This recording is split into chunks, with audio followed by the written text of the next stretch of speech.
Lisa Bouchelle, recording artist and TV personality with Rockstar Kitchen, and welcome to Danny's Creative House. We're coming to you from Victor Studio B at the Soundplex in Pennsauken, New Jersey, an amazing facility. And today we're going to get to talk to the manager and some key players in touring and recording band Kingfish, which is an offshoot of the Grateful Dead out of San Francisco. So this should be a great show, and thanks for joining us.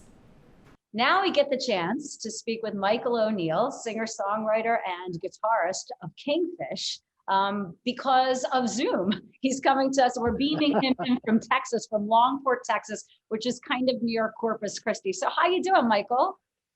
I'm great. Glad to be here. Thank you. Yeah, I'm so glad to get to talk with you. I love the music of Kingfish. I've been listening a lot this week. Well, great. Yeah, that was a period a long time ago. Sometimes I'm not sure it ever really happened. Yeah, it was just a psychedelic dream, or if it really happened. Right, exactly. Now, what years did you work with Kingfish? When were you? From 77 to 80. Okay. 1977 to 1980. Right, that's awesome. And the time that you were in the band, Danny DeGennaro was also in the band at the same time, right? He was in at the last, about the last 6 months to a year when I was there. Okay. I did meet Danny. I knew Danny. And you guys are both such talented singers and guitarists. So I guess you collaborated a lot in the band? Oh, we did, yeah. And Danny fit right in. He was great. Yeah. Not only his musical talent, but just his character. He fit right in. We were all pretty crazy back in those days, and so was Danny. That's awesome. That's in a good way.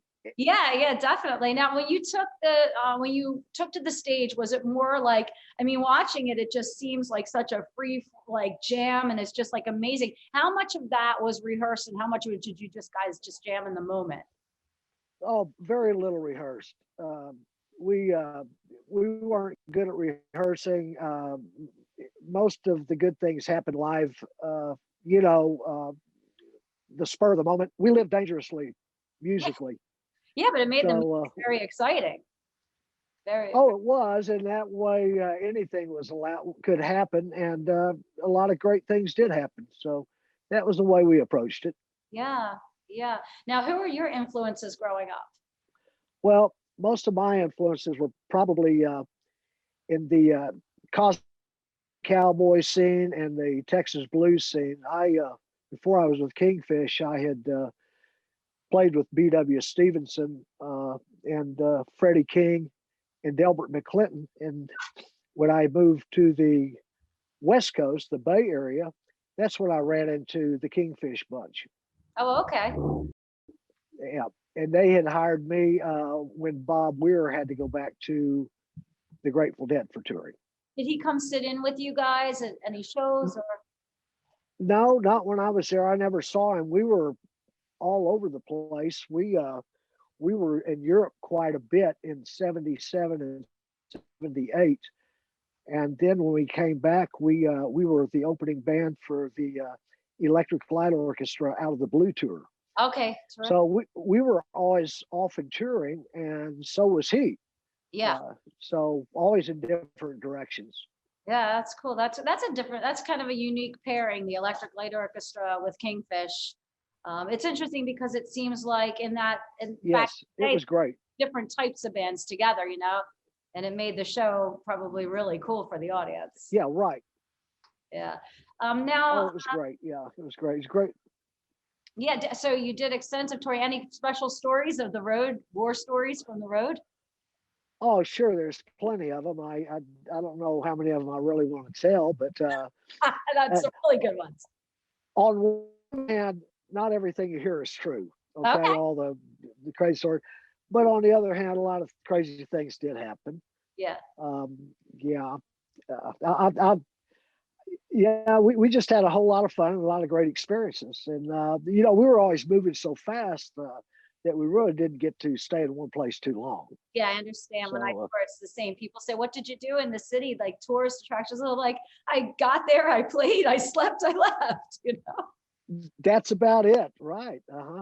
Yeah. Yeah. There was a song that your tour manager at the time, Steve Amoroso, was telling me that a Danny DeGennaro song that Kingfish would perform called Seasons. I remember that song Yeah. when Steve asked me to do this, and he wanted us to do "Jump for Joy," which was an original Kingfish song. I told him, well, as tribute to Danny, why don't we do Seasons? Because I remembered that very well, and I thought it was a great song that Danny had written. That's awesome. Yeah. Well, I think we're going to hear Seasons, take a little jump back back in the day and hear Seasons and Jump for Joy today. We'll do Seasons, we'll do Jump for Joy, and of course, it'll be 2021 interpretation. Yeah, absolutely. Absolutely. The synergy of the moment. And thank you again. It's been an honor talking with you, and take care down there in Texas. Well, thank you very much. It's an honor to be a part of this. Thank you so much. Take care, Michael. Well, now we are going to have the opportunity to chat a little bit with Steve Amoroso, manager of Kingfish. So this should be really interesting. So good to see you. Nice to meet you, Lisa. And thank you for coming here to talk with us. You're welcome. My pleasure. Now you have the real story of the history of this band, I'm sure. Yeah, I probably, and I don't know how much I can reveal at this point, but I'll try my best to make it interesting. I get it, and we definitely want to hear about your history as well. So what years were you managing Kingfish? Well, I guess the starting point was when I pursued promoting the Grateful Dead at my college in 1975. Which was the college? Appalachian State University. Okay. They call it App State now. Okay. So that was in 74. And I sent letters, and when I finally got into the inner sanctum with the band and management of the Grateful Dead in 1974, at that point the Grateful Dead decided to go on hiatus and stop touring. So January of 1975, I got a call from the manager of the Grateful Dead, Rock Scully, and he said, "Hey man, you ought to come out here. Bob Weir's playing in this band, Kingfish, and I think you ought to check him out." Oh, how cool. So I flew out to San Francisco. I saw them play, and I thought, they'll kill on the East Coast because the Grateful Dead aren't touring. There you go. The new Dave Torbert was in the New Riders, who was basically the founder of the band. And so at that point, I went back out and gave them a contract for them to play any date, anytime they wanted, and I walked away. And I waited a couple months, and then I hooked up with Hollow Moon Productions, and we co-produced a show at the Trenton Speedway, which headlined Aerosmith, and Kingfish was special guest, and that was the first time they ever played on the East Coast. Wow! And how did that go? It must have been. It was packed, and there was like some altercations with security and gate crashers. God. But it was probably caused it to be the last gig that they did at the Trenton Speedway. Oh, okay. Wow. Well, that's saying something. Yeah, but from that point, I promoted Kingfish 3 or 4 more times that year with other members of the Grateful Dead, Keith and Donna, Bill Kreuzman, the drummer. Cool. And then in 1976, Kingfish toured for about 5 or 6 months, and then the Grateful Dead came back. So the first date Kingfish did without Bob Weir, they played in a club that I was booking for a friend who was just opened up for music in Levittown. Oh. And the place was packed, and after that, every local band wanted to play. Wanted to play that club? Is that club still there? Yes, but it's under a different name. Okay. And so that was a format for me to see all the talent. Levittown was talent wealthy. I mean, I booked over the period of time Richie Sambora, Bon Jovi, Jody Gambaluka, who was in Valentine. Yeah, I know Jody and you know Jody very well. Was my oldest compatriot. And then, of course, I booked the band called the Torpedoes, which featured Danny DeGennaro. Danny DeGennaro, okay. And so that was in 1976. And then I went back out to the West Coast and became tour manager for Kingfish. I brought a band from Levittown, the Goodman Brothers, out to California, the San Francisco Bay Area, because I felt that their sound was very conducive, and that was a place for them to blossom. And did they? Absolutely. Yeah. Okay. Now, were they opening for Kingfish or? Well, they played a date with Kingfish, but we booked them exclusively as an original act out there. And what transpired, and the influence that the Grateful Dead had on me, they had a sound that I thought fit well into that genre. Right. And the guitar player, Steve Kimmock, who I presently work with now also, ended up playing with every member of the Grateful Dead in all their various bands after Jerry Garcia died. He became Bob Weir's house guitar player. He toured with Bob Weir for years. So interesting. And so that point for me, there was never a monetary gain out of it, but I saw some musicians be able to achieve. You were the catalyst for all that happening, really. For that happening. And so that was in 1977. 1978, we toured, Kingfish opened up for Electric Light Orchestra. Okay. We toured all the big arenas and stadiums. And that summer, before we went on tour with ELO, I came home and I brought Dave Torbert with me. Okay. And just to get a break from that before we went on the road, because we were going to be out for a couple months. And I said, hey man, we got to go over to this. They're having this gig in a place called Bryan's Island where there's all these local bands playing. And and they were all friends of mine. Okay. And I said, you got to see this band. There's this guy, Danny DeGennaro. Okay. So this is how it's all, he's coming into the picture. Yeah, and we go there and like Torbert's blown away. And of course, all my friends, local band guys, all the bands were there. And of course, with Dave Torbert from the New Riders, I mean, they're all like going, nah, this is great, you know? Yeah. So that was in August. We got done touring with ELO sometime in November. And I know this date exactly because it was the day my son was born. Oh. November 27th of 78, I went because I knew the band was, Matt Kelly was going to be leaving Kingfish he was taking a sabbatical. And his part, Matt was one of the founding members of Kingfish, played harmonic and rhythm guitar and some backing vocals. So when that happened, I said to Torbert, I said, what do you think about that Danny DeGennaro? And so I saw Danny that night, November 27th at a club. I said to him, I said, listen, I'll take you out to San Francisco. You got to pay your own way, but I'll put you in contact. Torbert wants you to come out. Oh, that's so cool. And he was totally excited from the get-go. Yeah, he was like, because the Torpedoes had just broken up. Okay, so perfect timing again. What we did is I brought Dave Torbert from San Francisco, the original founder, Mike O'Neill, who I think you already interviewed. Yeah. He was one of the singer-songwriters in the band. And I guess, I don't know, I probably glossed over some things, but Michael became the lead singer along with Torbert after Bob Weir left Kingfish. So Michael had about a 3 or 4 year run. Did he say 78 through, or 77 through 80? 76 through like 79 or 80. Okay.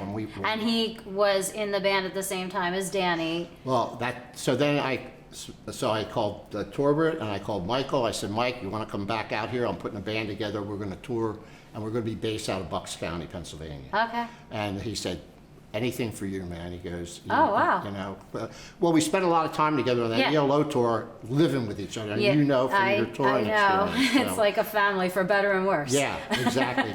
And so he lived in my carriage house for that's cool. 6 or 7 months, Michael. And so, you know, and that's the thing. Now, with that version of Kingfish in 1979, we had 3 lead singers, 3 writers, Danny included, Michael and Dave Torbert. It's a lot of talent. I mean, it's like it could have clashed, but I guess it worked. Everyone collaborated and everybody had their own respect because they were all such high-level professional people. Yeah. And they all had a little rock, blues, country background. Yeah. And Danny and Michael fed off of each other. Both played lead guitars, so we had 2 lead guitar players, you know, And so from that standpoint, yeah, it was multi-talented. I for was sure. talking to a friend of mine, Paul, today, and he was telling me how they were with Danny and Michael and just the talent. He would like go and just watch and like be amazed. Yeah. You know, how they Yeah. fed off of each other and the guitar, and that was amazing. One little side note, because I know you do the Bucks County scene too. Mm-hmm. Before we went out on tour that summer, we played at John and Peter's. Okay, yeah, of Just went course. down and just to get some chops together live, and another place in Levittown called Vernon's Tavern, and you know the places were packed, obviously. And Yeah, we just yeah, said yeah. no advertising. We just went word of mouth, you know. That's awesome. And but well, the thing was, we had some real talented Bucks County players in the band also. So that's like, yeah, homegrown. Yeah, That's cool. yeah. So Steve Shive, we're going to get a chance to talk with the drummer of Kingfish. At what point did you start working with him, or how did he come to This is a play good with you? story. So after I recruited Danny, in I guess this late winter, early spring, Danny said, "I got this drummer I want you to come and see." And I said, "Oh, okay." Well, there was happened to be this big house party, which was 5 minutes from my house where I lived, and I go in there, and in fact, I think you know this guy's name, T.J. Tyndall. Oh, yes. TJ put a rockabilly band together, which featured Danny and our soon-to-be Kingfish drummer, Steve Shive. Okay. And we met that night at a party. I heard him play, and of course, if Danny recommended him, I knew he had talent. Right, right. So, Yeah. so that's how I came across with Steve. There's a song I think we were talking about, Danny DeGennaro wrote called Seasons. That was a song that Kingfish played, and I heard a couple of versions of it this week. Really cool tune. So I think we're going to get a chance to jam on that. So Okay. yeah, we're going Well, to do something live. That's good. I don't know. One other thing I might want to say. Yeah, When I please. brought Danny into the band, I said to him, "I want 5 songs from you." Okay. Because he Oh, yeah, wrote. tell me about this. So he did, right? So he brought in, and Seasons was one of them, and I That's think. high pressure for him, right? Well, I told him, I said, "You're under pressure now," you know. But nothing fazed Danny. Yeah. Danny could do whatever you asked him to do. He was the most talented musician I've ever been around, and I've seen him all from Jerry Garcia, you know, to, well, you know, Jeff Lynne from ELO. Yeah. Danny had everything it took That's to be saying a something. superstar, Yeah. a writer, a singer, a great guitar player. Yeah. And he had the personality to front any band that you would want to do. And he was a lot of fun to hang Yeah. out with. So Yeah, that's cool. Well, the song, when I heard it, it was just like it fit right in. It was like such a, you know, Yeah. perfect for that style. yeah, he had tunes that matched up perfectly with what we were doing. That's awesome. You know, yeah, it was. So yeah, we'll pay homage to that and do a little flashback and play some Kingfish. That sounds great. Awesome. So All right. nice to talk with Yeah, you. nice to- Thank you. Oh, yeah, thank Peace. you. Yeah. Thanks.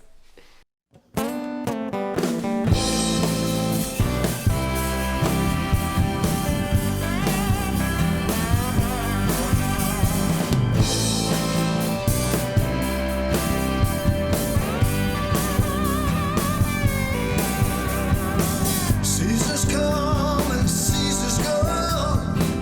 Leaves on the ground turn red and brown. So nice. Oh, it feels just right. I see the colors all around. They disappear when the sun falls down. It's so nice. Oh, it feels just right. I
just you and me.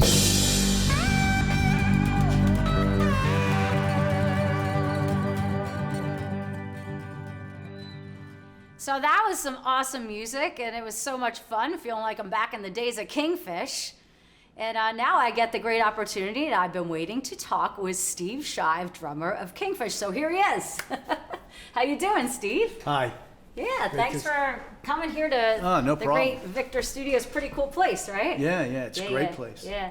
So what years were you with Kingfish? It's a little foggy, but I would say 78, 79. Yeah. And then I'm going to ask you how it all came about, because I feel like there's a full circle story. You're going to have to like fill me in on the details, but I feel like you knew Danny DeGennaro when you were a kid, like at 14. I knew Dan. I met Danny when I was 14. East Coast, back here, yeah. In Levittown, Right, Pennsauken. and then you moved to California. We had competing bands at the okay. time, and I just remember my father was there, and Danny and his father, and John Mulhern, and all of our bands Right were on. together because we were planning on competing in a battle of the bands. I don't remember what the meeting was about. Okay. That's the first time I met Danny. And it's funny, I never played with Danny until years later, Right. 6 Years years later. later. Well, 6 years or so. Okay, and in the meantime, you went out to California. Is this correct? Sort of. Okay, tell me the story. I went to New York. Okay. And I worked with Daryl Hall and John Oates Okay. a little bit, and Daryl Hall asked me to play on their bass player's solo album, a guy named Stephen Dees. And so I played drums on that album. Daryl produced and played piano and sang, and Daryl recommended me to a friend of his, Tim Moore, who wrote a hit song called Second Avenue, Okay. which actually was done by Art Garfunkel. Oh, cool. And Yeah, very cool. Tim's version was the better version, but somehow, That's very money cool. and having to make a living, Yeah. So Art did that song. But anyway, Tim Moore had a cult following, and I got a phone call one day, and it was Tim Moore. He said, "I'm the guy that wrote Second Avenue," and I had no idea what about that song at the time. So I was like, "Okay, well." Yeah. And then I said, "How'd you get my number?" He said, "Daryl Hall gave me your number and recommended you." So that's how I got in Tim's band, and I moved part-time, back and forth between home and Woodstock, New York, Okay. New York City, Yeah. whatever. And then And you said Woodstock, we were talking a little earlier, was a real hotbed of musicians at the time.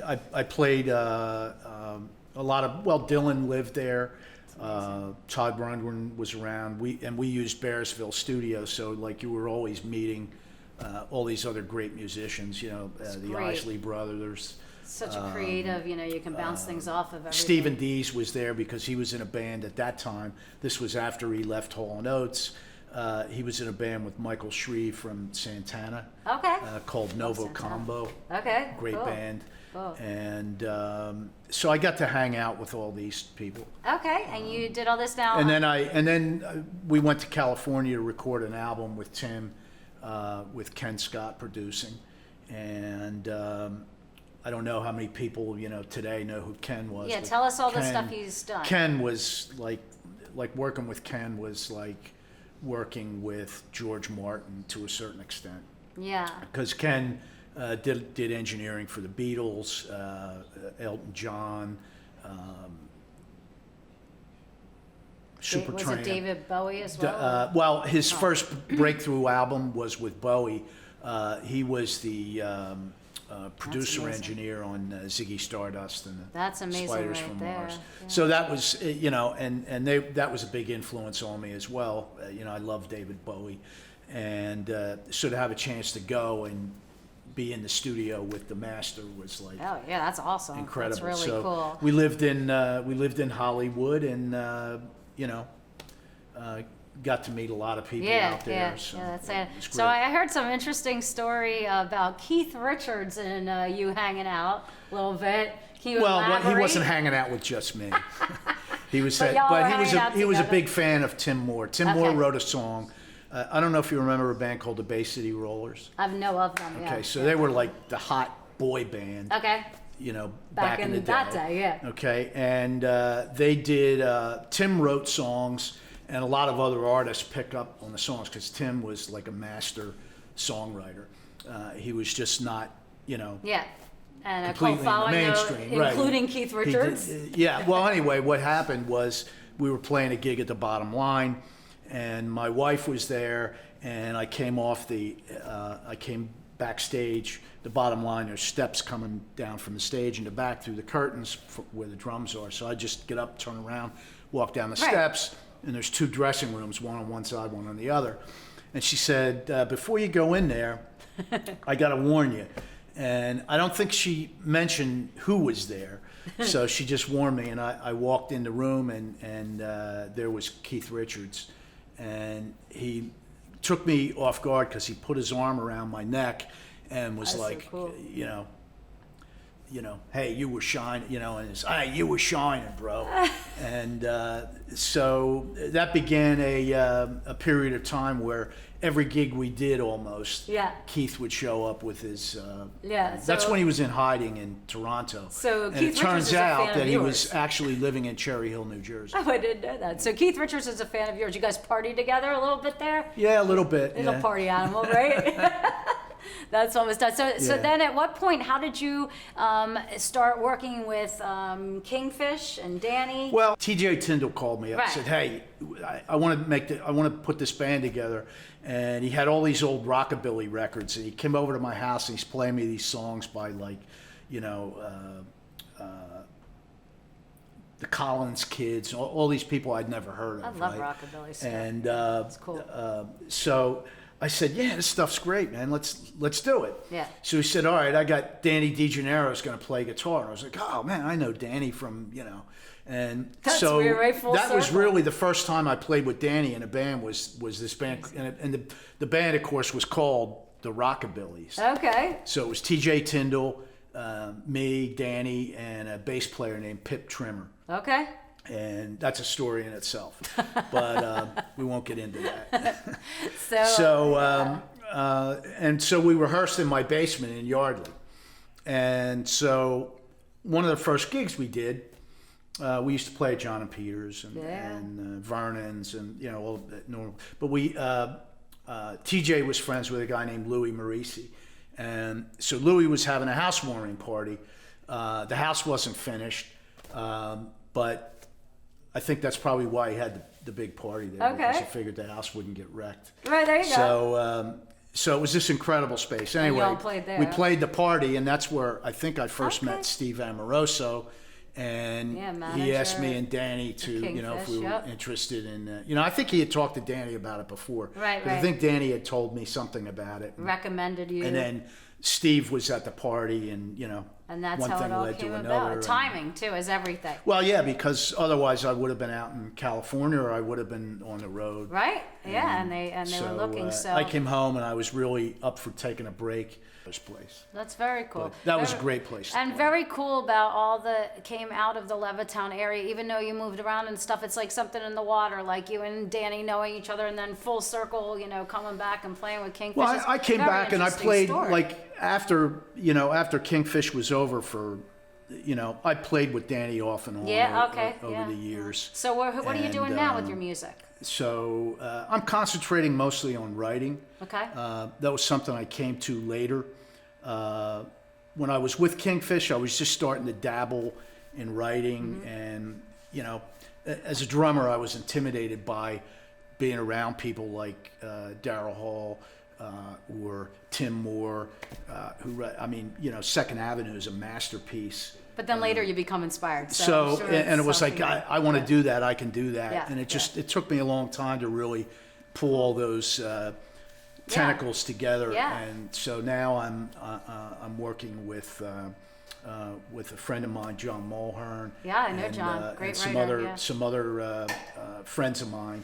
Yeah. And It's an you know, evolution. producing my own songs. That's very cool. Well, I'm so happy I got to talk with you. I learned a lot, and I'm a big fan now. I've been listening to Kingfish more this week than I wasn't as familiar, so it's really been cool Yeah, to great. hear. It's Yeah, nice. yeah. I'm glad I could be here. Yeah, thank you so Yeah. much for coming. All right, well, Yeah. good luck with everything you're working on. Yeah. Thanks.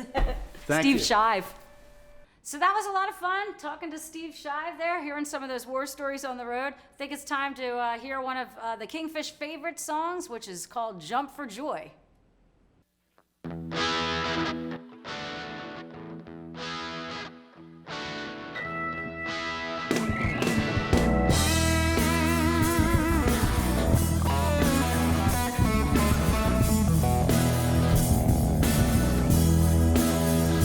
I feel you breathing in the shadows of my mind.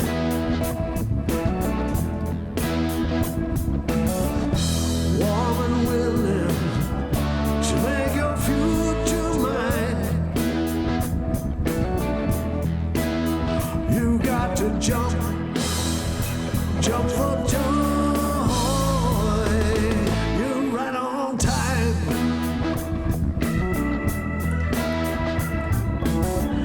Your chisel fingers, they beat on my eardrums. I feel the rhythm, Lord, I'm taking as it comes. You got to jump for joy. Run, rabbit, run.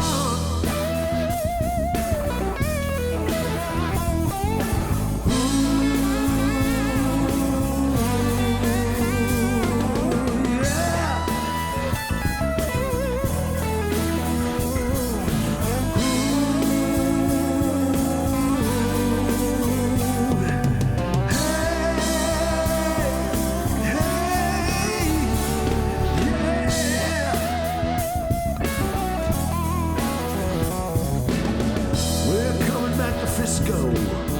Oh yeah, jump for joy.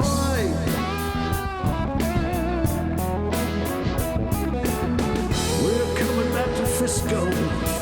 Oh yeah, jump for joy. Hey, come on, wrong way. Hey, hey, yeah, jump for joy. Na na na na na na na na na. Don't wanna run away, jump for joy. Come on, come on, come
Hey, so thanks so much for joining us today with Kingfish. I think we heard some interesting stories and heard some cool music.